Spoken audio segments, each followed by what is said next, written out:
he doing it. He's doing it. He's doing the thing. Oh, you fucking, what is up with the stupid Flash? Like, why are they even still using Flash Player? Ones and zeros. It's all just ones and zeros. Let's get going. It's not playing. If you die in the game, you die for real. First line. Alright, we're in the thick of it. This is like the beginning of the Gundam Double Zeta OP when it shows all of human evolution up through the three previous pilots leading up to Judo as like the final form of all human fucking evolution, and that's SAO here at the top of all video games from Breakout, which I don't know why that was chosen as the first one since it wasn't the first game. But you get the point. Hey, it's my old stomping ground. Gun Gale Online! Oh, it's just like I left it.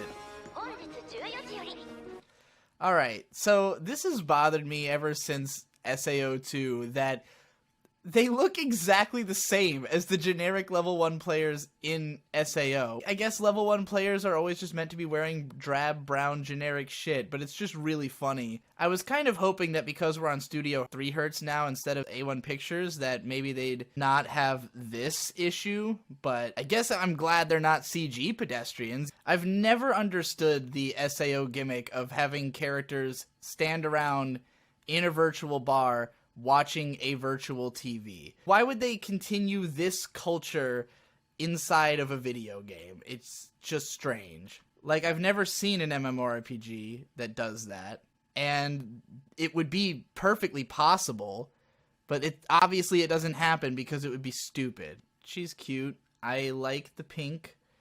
I like the tininess. She kind of is like a Tsukuyomi Komoe. She gives me that vibe. She named her P90 P-chan? That's fucking adorable. I know this gun only because it's the one that Henrietta from Gunslinger Girl has on all the promo art, and I've had that poster forever. Sword Art Online! Gun Gale Online. There's so many layers deep into the sword arts. So, I'm guessing from the fact that all of the credits are like glitching out that there's going to be some theme of glitches in this show. Otherwise, it's just to be like, computers, dog. Oh shit, everyone's fucking after her ass. Alright, I'm down for Psycho Gun Chick. I am uncomfortable with how much of the start of this show has been these two guys standing on a black background. You gotta love that Studio 3 Hertz has gone out of their way to strictly adhere to the iconic visual style of Sword Art Online, Gun Gale Online. I said that like it was a joke, but I mean, it's like that. I'm sure they felt that way when they made this. I have to constantly remind myself that Sword Art Online is not exclusively a joke. Alright, well, so far, there's nothing particularly to complain about, but there's nothing to praise either. These are exactly the type of backgrounds that I've been shitting on abundantly lately because they look fine, but you can also tell that it's just a bunch of pattern brushes. When I attended a panel at Otakon a few years back with the background artist who works for PA Works and had done shows like Nagi no Asukara, which has pretty nice looking backgrounds, but the way that he generated them was simply to take, like, for instance, a splotch tool that has a specific custom pattern that he's developed and just slap 3 different layers of green over top of each other, and now you got leaves. And I mean, you can see it over here. If you look at what these trees are, like, they are believable as plants, but when you look at it, you can tell it's just splotch tools over each other. There's no detail in any of it. I mean, I guess that's basically what painting is, except that it's made a lot easier with digital tools. And because it's made easier with digital tools, it's now how everyone does backgrounds, and now all backgrounds look the same. So even if they are passable, even if they look okay, there's no personal touch in the way that there used to be with anime. And I'll just flood the screen right now with a whole bunch of old shows or shows from unique designers. You know, I've highlighted the work of Shichiro Kobayashi before, and I'll highlight some other guys who have done some really, you know, unique and spectacular background art. But hopefully you can see what I'm complaining about by me showing you these things, because it's difficult to describe to someone that a background can be perfectly fine and just feel generic and lifeless. And that's how I feel about almost all modern anime. This is not particularly a complaint about this show or anything. It's just something that has persisted in the medium because it is cost effective, and it's almost harder to justify not doing things that way, except in that it's kind of the whole point of anime. If you're creating anime in such a way that necessitates you to cut corners in order to create a product that is easier to generate in order to reach a wide audience and just make money, it just feels antithetical to the purpose of anime in itself. It's not really something that should be approached with the mindset of let's try to make it as big and as popular as possible, because if you wanted to do that, just make something other than anime that's going to actually have a broad appeal. Like, you're hamstringing yourself out the gate by even making anime. I do, however, like the way that her pink, like, you know, pops off the background, even though it's kind of hilarious in this scene because they're deliberately wearing green and, like, trying to be low-key so that they blend in, but she's still carrying a hot pink machine gun.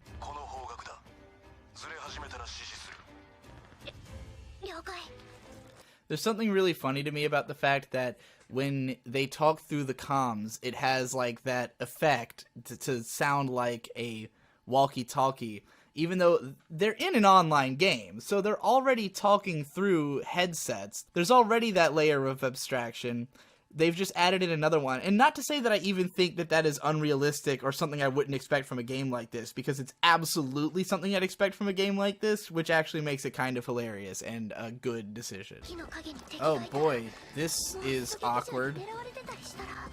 Alright, this is one of those things that happens a lot that I don't understand. If you're gonna make a shot that's showy and like, oh, we're doing it, we're going all out, then it immediately defeats the point if it looks like you couldn't actually pull it off. Like, this is just a bunch of clone-stamped trees and bushes, like, on, you know, layers just passing up to the camera. It's like, we've just got a bunch of flat, plain cells. I mean, obviously not actual cells, but digital cells that are being moved towards the camera one after another. They look really bad. The bushes in particular look really terrible. Like, is this supposed to feel badass and cool? Like, the whole point of doing background animation is to animate the background. It's naturally impressive when you see something that is a technical marvel, something that makes you go, wow, I can't believe they put in that extra bit of effort to make this possible. But when you do a cheap rinky-dink version of that effect, it just makes me think, wow, why did you bother? Especially when they had to add in the speed lines just to actually make it look convincing on the side of the screen. Like, the wind is whipping past her eyeballs so fast that it's causing her to see fucking lines on the screen in her peripheral. This is just not well thought out. Alright, tough guy, how about you talk shit when you've actually done something? Now, what we've got here is the gun, which is a layer in the front, and then the background is just being zoomed in. So we're just shaking a front layer. There's no actual animation here, but we're, you know, it's a clever trick, kind of, to create the illusion of animation, which is what a lot of anime is. It's just these types of clever tricks. But, you know, just saying I can see through it. I'm having a difficult time feeling any sense of tension in this scene because we don't know anything about where the enemy is, who the enemy is, what kind of weapons they might be using, if there is any particular threat. Like, when we first cut into this scene, the characters were kind of guerrilla-ing around, like, you know, really seemed like they needed to hide. But now we've just had them hauling ass through the forest for a while, like, seemingly confident no one was there. It's hard to tell why they're making the decisions between when to hide and when to pop out. And again, I just don't know what they're up against. Like, should I be expecting a sniper to jump out and get them? I really don't know. They could have been better served by establishing something about the adversaries before just having us watch her run around the fucking forest for minutes on end. Okay, we've got some guys. Now, our heroes have the high ground, and they've noticed them first, so this should be easy enough. These guys are just, like, not even in cover in any ways. Like, our dudes are fucking guerrillaing around in the forest, and these guys are just, like, shirtless, walking around town, just waiting to die.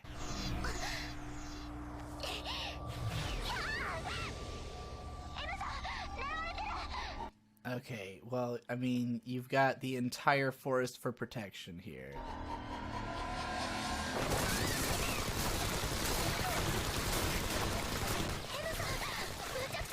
Why are they wasting all their fucking ammo? So they seem to be firing all of their guns continuously so that this guy through the radio can determine what guns they're using by the sound. Because otherwise, there's no reason for them to just continually fire on her like this. We can assume she's not going to come out, knowing that they're all there. They're just wasting ammo. There's nothing to change about the strategy here. The best they can hope for is that they're going to fire all of their bullets, and then she will easily be able to come out and pick them off one by one. As opposed to if they just stopped firing and waited for her to make a move, which she's not going to do because she knows that they're all watching and waiting for her. So this is just a really bad strategy. Are they just hoping to cut through the whole fucking tree? I would like to remind you that in the universe of Gun Gale Online, everyone receives totally random character designs. You enter the game and it picks a character for you. And yet somehow, everyone seems to manage to get an avatar that just exactly represents their personality in the most cliche way imaginable. If you happen to get a musclehead character, you're just a musclehead idiot now. That's just who you are. The game reprograms your skull, and people call this a safe MMO. Oh no, who could have predicted such tragedy? You mean standing out in the open in the middle of a fucking tactical military shooter game wasn't a good idea?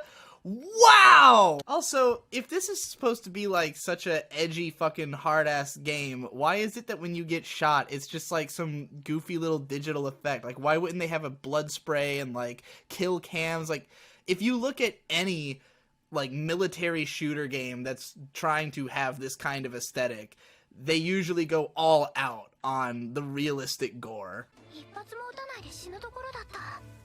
You were not about to die, you weren't even in any fucking danger. What was that sound effect? Oh, these guys look serious.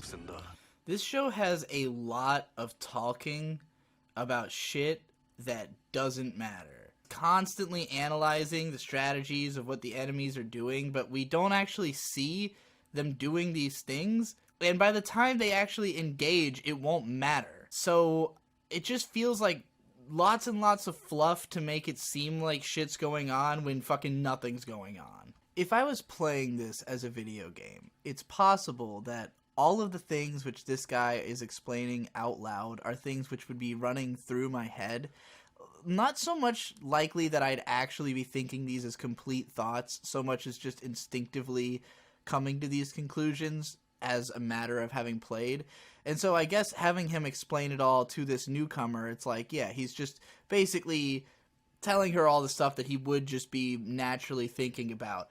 But it makes it really obnoxious to watch, because it makes me wonder who this show is for. I would assume that anyone watching a show about first-person shooter games would be someone who's played these kinds of games or has some interest in them or already understands, like, the basic strategies of how to play.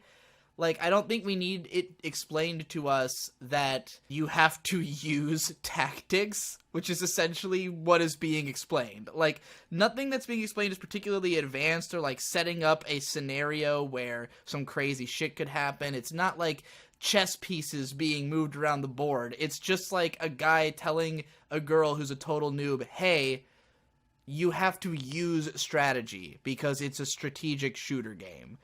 And it's just like ad nauseum constant dialogue to tell you the fundamental basics of what it means to be tactical, which are not things that I think you would need explained even if you didn't play this kind of game. I think that if you just saw characters running around being tactical, you could put two and two together yourself without the constant running dialogue.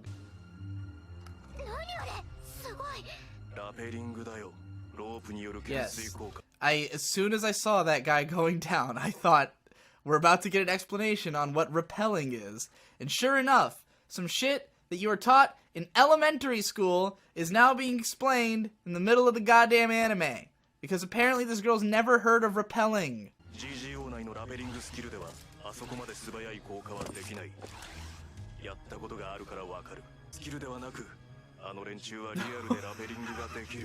What?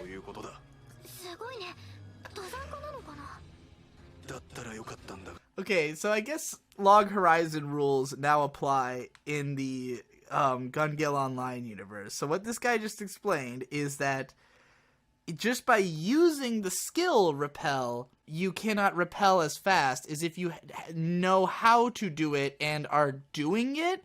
But I mean, you're not physically playing the game, you're playing it with your brain. So what difference would it make whether you know how to do it in real life or not? I'm very confused about this one. Like, even in Log Horizon, this made more sense, because the idea was that the characters were literally living in the game, and so doing it physically as opposed to through the menu was like a significant difference. I don't understand what difference there is between neurally controlling your character to do something that the game allows you to do and the same thing, except you know how to do it in real life so you can go faster. Is the game setting a limit on you on the basis of your experience with the sport? I don't understand how this makes sense. Okay, so the implication we're trying to go for here is that these guys are so good at the game because they are in fact an actual tactical hit squad in real life. And they're just doing what they do in real life in the game also. Maybe they just really love their job and they're glad to get to do it in a consequence-free environment. Sure must be nice to work for a tactical hit squad where all 5 members are like jazzed to go do the same thing at home in a video game. This is goofy as fuck.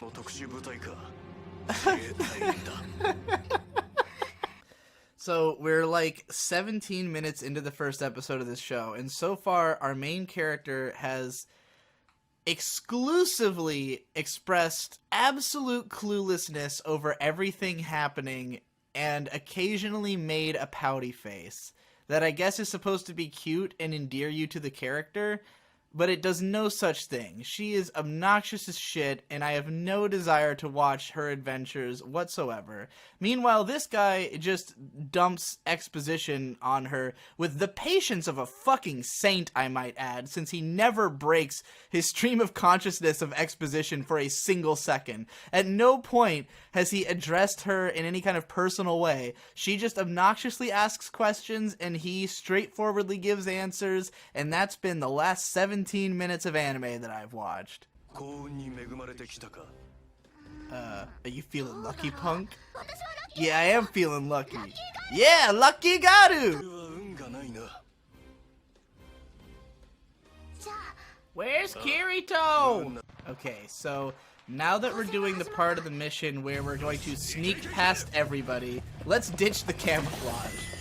Oh, she's a fast girl. Why is she team leader?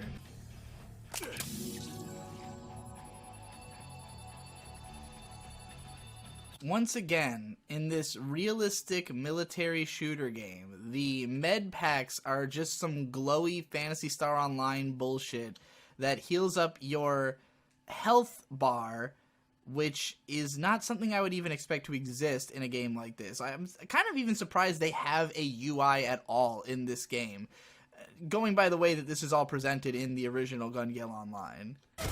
Oh, now there's blood for no reason. I like how on the main character's team, they're like very diverse from one another, but everyone else's team is just 5 of the exact same fuck. Because why would you want to have a variety of playstyles on your team? Why would you want to have a full party where everyone has skills that complement each other when you can just group up with 5 identical fuckboys and get wiped because you're all using the same strategy?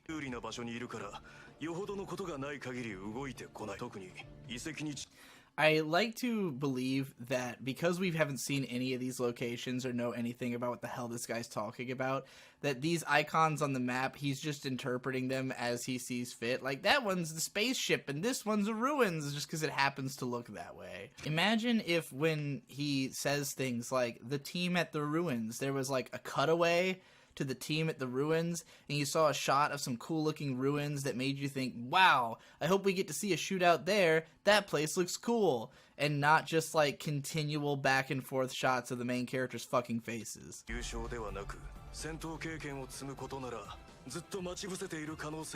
Okay, so he's theorizing that this team doesn't care about winning, they're just using this as a training exercise for real-world combat, since they are a real combat team.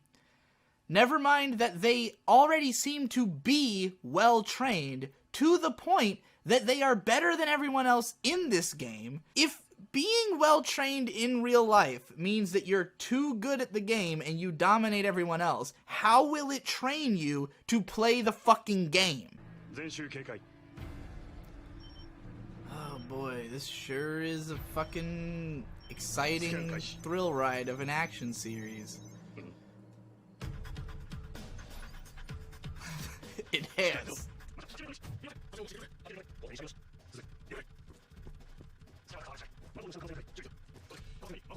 Wow, the tension is so high. I know I'm cutting a lot of this for time, but like I'm just gonna talk over a little bit of it so that I can show you how much time is passing of nothing fucking going on. I can only show 10 seconds at a time, but like, look at this. It's just, this has been like this for minutes. They're just describing things that they see now. What in the fuck? What is going on? They're like playing a game of I Spy all of a sudden. What's happening? She's smaller than a bread box. Oh. Okay. Oh. Why didn't she do this from the start? If she's this fast, why does she even need... Why is he an immortal object? Why would that be the case? They could just shoot that... Okay, whatever. Yeah, shoot him 900 times. What was the point of strategy?